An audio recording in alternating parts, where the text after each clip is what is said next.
Morning everyone, I am Nitish sir from BCC classes. आज जो हम लोग मैट्रिक क्लास का मॉडल सेट बना रहे हैं। सबसे पहले हम आपको बता दें, देखिए मॉडल सेट ये जो है आपको क्या है, एक नमूना है, प्रारूप है, जो ये मतलब कि ये एक मॉडल बताता है आपको कि इसी तरह से मतलब कि प्रश्न उसमें आएंगे परीक्षा में।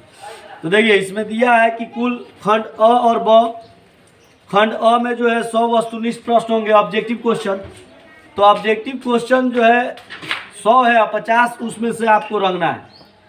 ये कोई जरूरी नहीं है कि 85 तक रंगना है, 1 से 50 तक, 1 से 100 तक में कोई 50 को आपको रंगना है ना। तो इस तरह से आपको बनाना है। और हम लोग सबसे पहले जो है ऑब्जेक्टिव को ही आज देख रहे हैं, ऑब्जेक्टिव क्वेश्चन को हल करके एक्सप्लेनेशन के साथ कि कैसे इसका आंसर इतना हो रहा है। सबसे पहले हम लोग वस्तुनिष्ठ प्रश्न की बात कर रहे हैं, खंड अ की। वस्तुनिष्ठ प्रश्न खंड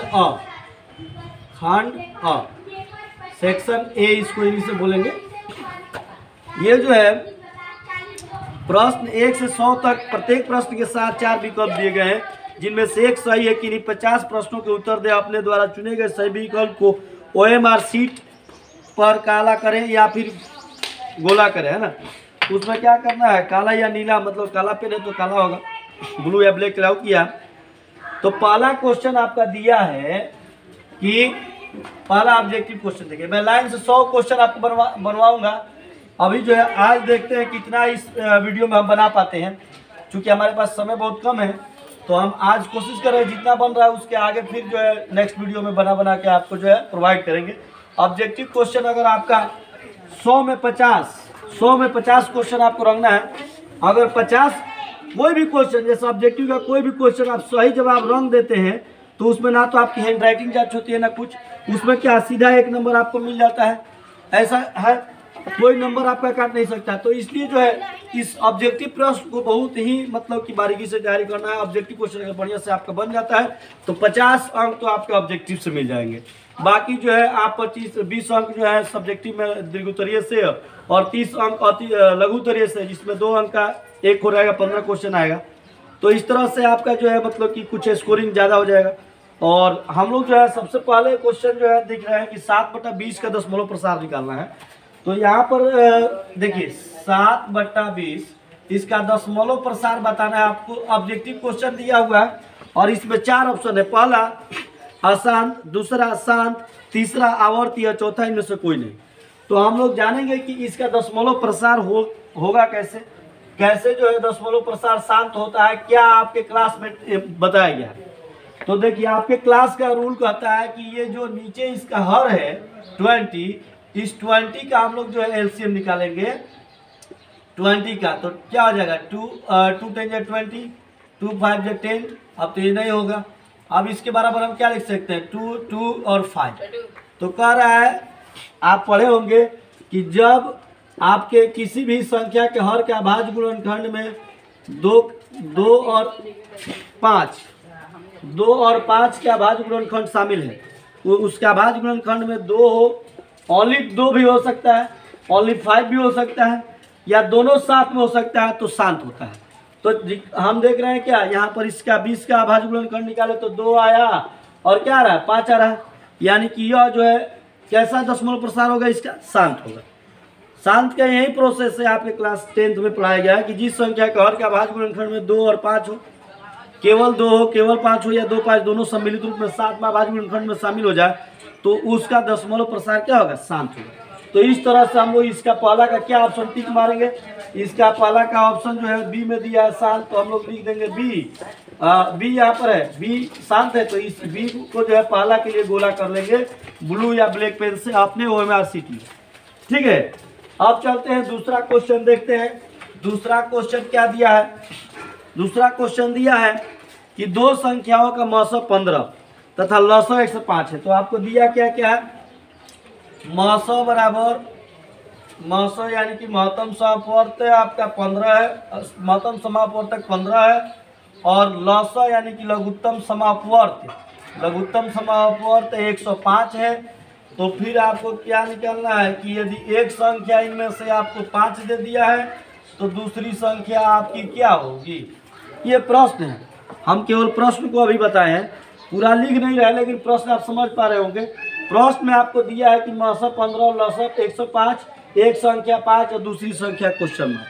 तो आप लोग के क्लास 10th में ये पढ़ाया गया है कि देखिए हल, आप लोग देखिए हल कैसे, यहाँ पर आप क्या पढ़े थे, लस गुणे मस बराबर एक संख्या गुणे दूसरी संख्या या दो संख्याओं का गुणनफल, जिसको हम एक संख्या के लिए ए लिख रहे हैं, दूसरी संख्या के लिए बी लिख रहे हैं। तो क्या हो रहा है कि लसा गुणे मौसा बराबर एक संख्या गुणे दूसरी संख्या। तो लसा आपका दिया हुआ है कितना, लसा आपका दिया हुआ है 105, अब मौसा कितना दिया है, मौसा दिया है यहाँ पर आपका 15, और एगो संख्या कितना दिया है 5, और दूसरा संख्या नहीं मालूम, तो अब तो निकल जाएगा ना। अब देखिए अब क्या करेंगे, इधर डायरेक्ट बी का बी रहने देंगे, यहाँ पर 105 और यहाँ पर 15, और ये गुणा में है ना इधर, तो समीकरण का जो साइड चेंजिंग रूल होता है, पक्षांतरण का नियम, उसके अनुसार ये भाग में आ जाएगा ना। तो अब देखिए कितना हो गया, 5 तिहाई 15, या 5 से इधर भी कटा सकते थे, ये भी कट जाता है, क्योंकि जिस संख्या के गाय अंक पर शून्य या 5 हो 5 भी घट होता है। तो अब देखिए 5 तिहाई 15 ये हो गया, सॉरी 3 पर 15 और 3 एकम 3, तो आपकी संख्या जो हुई आ गई कितनी 315। तो इसमें ऑप्शन में कितना पर है 315, सी ऑप्शन में दिया है 315, तो 315 ये सी दिया है ना। तो अपने OMR शीट में दूसरा क्वेश्चन का ऑप्शन सी का ऐसे करके इसको जो है क्या करिए, रंग लीजिए ब्लू या ब्लैक पेन से। हाँ ये याद रखिए, हम तो यहाँ पर केवल ऐसे समझाने के लिए जैसे रंग दिए, आप वहाँ पर जो है ऐसे बीच में खाली वाली नहीं छोड़ेंगे, है ना, तो उसको बढ़िया से गोला करिएगा, यानी कि पूरा बढ़िया से रंगा जाए। ठीक, अब चलिए तीसरा प्रश्न हम लोग देख रहे हैं आगे। देखिए अब तीसरा प्रश्न देखते हैं। तीसरा प्रश्न क्या, निम्नलिखित में कौन अपरिमेय संख्या है। तो अपरिमेय संख्या कौन है, यहाँ आपको ऑप्शन क्या क्या दिया, सॉरी पहला आपको दे दिया -9 बटा रूट में 16, दूसरा ऑप्शन दे दिया है रूट में 3/5, और तीसरा ऑप्शन सी दिया है रूट में 1/100, और चौथा क्या दिया है रूट अंडर 36/64। देख रहे हैं ना। अब पूछा है कि इसमें से कौन अपरिमेय संख्या। देखिए प्रश्न हम आपको यही जो प्रश्न दिया हुआ है, निम्नलिखित में कौन जो है अपरिमेय संख्या, क्या पूछा, अपरिमेय इसमें से कौन है, अपरिमेय कौन है। तो देखने में तो लग रहा है कि सब अपरिमेय ही है, रूट सब में लगाया हुआ है, लेकिन ऐसा कुछ नहीं है। इसमें निम्नलिखित में कौन अपरिमेय संख्या है। तो देखिए 1/100 का अगर हम वर्गमूल निकालते हैं तो 1 का वर्गमूल का, पहले यहाँ से शुरू किया जाए। ये 9/16 पहला दिया है, देखिए इसको हल में देखिए 9/16 दिया है ना, तो 9 तो रूट में आपका है नहीं, और यहाँ पर 16 जो रूट में है इसका स्क्वायर रूट क्या हो जाएगा 4 हो जाएगा। तो ये परिमेय संख्या आ गया कि नहीं आ गया, तो ये परिमेय है। अब चलिए बी में आते हैं, बी को अभी छोड़िए,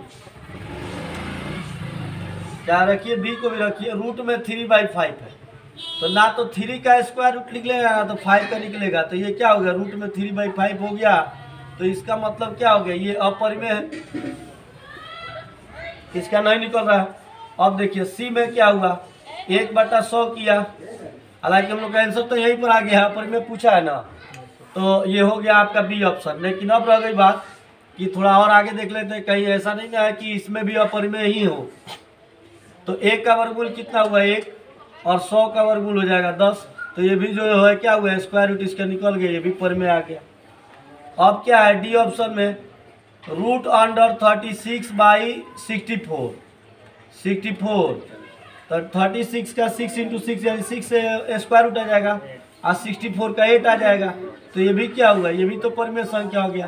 तो अंत में हम निष्कर्ष कहाँ पहुँचा है, निष्कर्ष पहुँचा है बी पर, यह एक अपरिमेय संख्या है। यहाँ पर जो है आपका तीसरा का बी जो है सही जवाब हो गया। तो आप प्रश्न को समझेंगे और कैसे हल किया जा रहा है, कैसे मतलब क्यों बनाया जा रहा है, ये कंसेप्ट एक्सप्लेनेशन के साथ देख रहे हैं तो आपका क्लियर हो रहा होगा। और हम लोग जो है लगातार जो है ऑब्जेक्टिव प्रश्नों पर फोकस कर रहे हैं।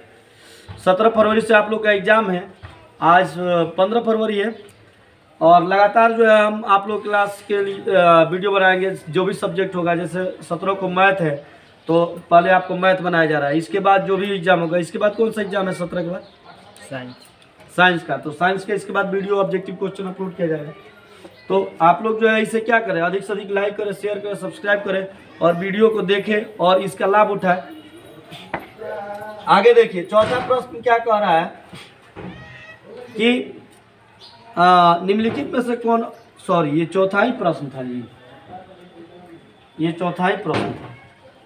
तीसरा प्रश्न दूसरा हम लोग छोड़ दिए थे। अच्छा कोई बात नहीं है, चलिए तीसरा के बाद चौथा ही आएगा। प्रश्न आप समझिए, प्रश्न यह पाई है, पाई क्या है? पाई है, पाई है और उसके बाद लिखा है एक, पाई है एक। क्या है पाई एक? तो पाई एक क्या है बाबू? तो पाई जो है क्या है? ऑप्शन दे दिया आपको पहला, इसमें भी 4 ऑप्शन दे दिया। पहला ऑप्शन दे दिया परिमेय संख्या, दूसरा ऑप्शन दे दिया आपको अपरिमेय संख्या, तीसरा ऑप्शन दे दिया पूर्णांक, चौथा में ऑप्शन दे दिया आपको प्राकृत, सॉरी यहाँ पर प्राकृत संख्या दे दिया, इधर दे दिया पूर्णांक। अब आपको इसमें टिक लगाना है कौन सा ये। तो जब जो है पाई का मान अगर 22/7 लिखा होता, अगर ये लिखा होता कि 22/7 ये दे के बराबर 22/7 और तब पूछता है क्या है, तो हम परिमेय पर टिक कर देते। लेकिन ये नहीं दिया हुआ है, ये पाई खाली पूछा है, तो हम लोग क्या टिक लगाएंगे? बी, अपरिमेय संख्या। यानी कि पाई क्या है? एक अपरिमेय संख्या। बी पर इसमें टिक नहीं लगाना है, वहाँ गोला करना ही दिमाग में रखना है। गोला करने में चूक नहीं होना चाहिए, एकदम गोला जो है बढ़िया होना चाहिए, क्लीन। आगे देखिए, पांचवा प्रश्न, निम्नलिखित में कौन द्विघात समीकरण है? द्विघात समीकरण कौन है? तो द्विघात समीकरण होने का तो जांच आप लोग का किए होंगे। द्विघात समीकरण है, चलिए ऑप्शन देखते हैं। पहला लिखा x² + 5√x - 14 = 0 दिया है। तो यहाँ पर क्या है? ये x यहाँ पर रूट में रहना चाहिए। जैसे ही रूट में हुआ x, इसका मतलब क्या हुआ कि x का पावर 1/2, x का पावर 1/2 हो गया। जब भी आपका ये पूर्णांक नहीं होगा घात, तो क्या होगा? द्विघात नहीं होगा। तो ये तो पहले ही हो गया कि ये जो है क्या है? द्विघात समीकरण नहीं है। पहले समझ पा रहे हैं ना? समझ पा रहे हैं ना? दूसरा देखिए आप लोग को क्या दिया है, 2x² = 2x - 1/x। तो देखिए इसका बना लीजिए, 2x² आ गया -1 अब x आने हो गया 2x²। तो फिर इसको हल कर लिए जब हम, ये x फिर इधर आएगा तो क्या हो जाएगा? 2x³ हो जाएगा बराबर 2x² - 1 है। जब पावर 3 हो जाएगा तो ये द्विघात होगा? नहीं, द्विघात का मतलब कि दो घात होना चाहिए। और ये देखिए यहाँ पर क्या हो गया? पावर 3 हो गया।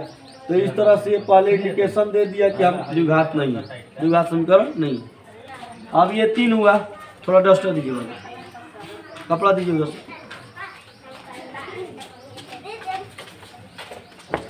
अब देखिए आगे जो है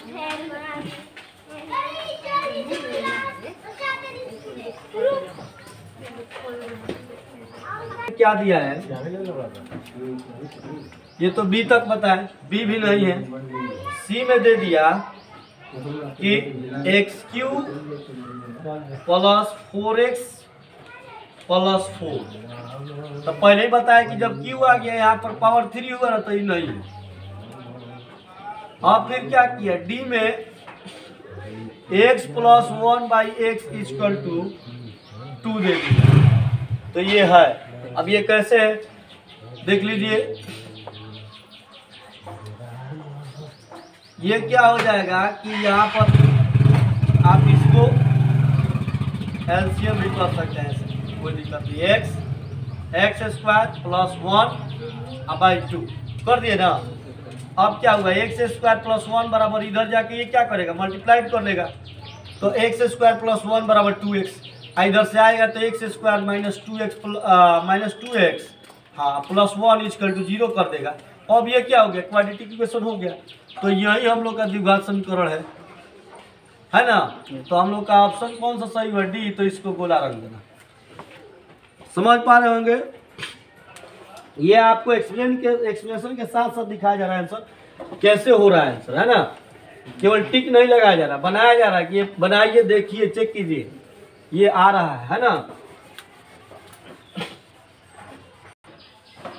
तो जैसा हम बताए थे आप लोगों को 5 क्वेश्चन तो हम लोग बनाए, लेकिन अभी जो है समय का अभाव था। मैं बताया कि देखता हूँ कितना वीडियो बना पाता हूँ, कितना क्वेश्चन हल कर पाता हूँ। तो इस वीडियो में हम लोग 5 क्वेश्चन ही रहने देते हैं। आप लोग हौसला को बढ़ाने के लिए जो है इसे क्या करें, चैनल को सब्सक्राइब करें और कमेंट जरूर करें कि क्या इस तरह से मतलब कि पढ़ाना एक्सप्लेनेशन के साथ अच्छा होगा।